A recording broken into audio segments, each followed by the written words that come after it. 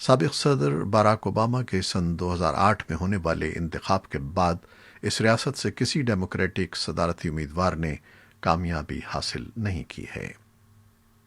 New Zealand کی وزیراعظم Jacinta آرڈن نے پارلیمانی انتخابات میں بھاری کامیابی حاصل کر لی ہے۔ جیسنڈا آرڈن کی جماعت لیبر پارٹی نے لگ بھگ 50% نشستیں حاصل کی ہیں، جس سے کئی دہائیوں کے بعد ملک میں ایک ہی جماعت کی حکومت بننے کی راہ ہموار ہو گئی ہے۔ انتخابات میں نیوزی لینڈ کے 35 لاکھ رجسٹرڈ ووٹرز میں سے لگ بھگ نصف نے اپنا حق رائے دہی استعمال کیا۔ جیسنڈا آرڈن کا مقابلہ دائیں بازو کی جماعت نیشنل پارٹی سے تھا، جس کی قیادت جوڈتھ کولنس کر رہی تھیں۔ جوڈتھ کولنس نے ایک بیان میں کہا ہے کہ انہوں نے شاندار کامیابی پر وزیر اعظم کو مبارکباد دی ہے۔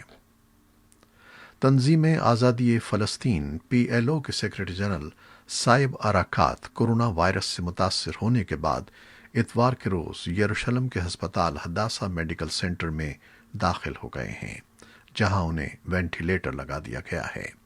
سائب اراکات سن 2017 میں امریکہ میں جگر کی پیوند کاری کرا چکے ہیں اور خیال کیا جاتا ہے کہ اس کی وجہ سے ان کی قوت مدافعت کم ہو گئی ہے۔ ہسپتال کے ترجمان نے آج پیر کے روز بتایا کہ ان کی حالت تشویشناک ہے۔ دنیا بھر میں کورونا وائرس کے کیسز کی تعداد 4 کروڑ سے تجاوز کر گئی ہے۔ جان ہاپکنز یونیورسٹی کے اعداد و شمار کے مطابق اس وقت دنیا بھر میں 4,50,902 افراد کورونا وائرس سے متاثر ہو چکے ہیں، جبکہ اس سے ہونے والی ہلاکتوں کی تعداد بھی 11 لاکھ سے زائد ہے۔ ایسوسی ایٹڈ پریس کے مطابق ایران میں گزشتہ 24 گھنٹوں کے دوران کورونا وائرس سے 337 ہلاکتیں ہوئی ہیں۔ کووڈ 19 کیسز کی تعداد اور ہلاکتوں کے اعتبار سے امریکہ بدستور سر فہرست ہے، جہاں متاثرہ افراد کی تعداد 81 لاکھ اور ہلاکتوں کی تعداد 2,20,000 سے تجاوز کر چکی ہے۔ اٹلی، فرانس اور برطانیہ میں کورونا وائرس کے دوسرے حملے کے بعد دوبارہ پابندیاں عائد کر دی گئی ہیں، جبکہ آسٹریلیا کے جنوبی شہر میلبرن میں 3 ماہ تک جاری رہنے والی پابندیوں کے بعد زندگی رفتہ رفتہ معمول کی جانب بڑھ رہی ہے۔ آسٹریلیا کے دوسرے شہر وکٹوریا میں گزشتہ 24 گھنٹے کے دوران کووڈ 19 کے صرف 2 نئے کیس رپورٹ ہوئے ہیں۔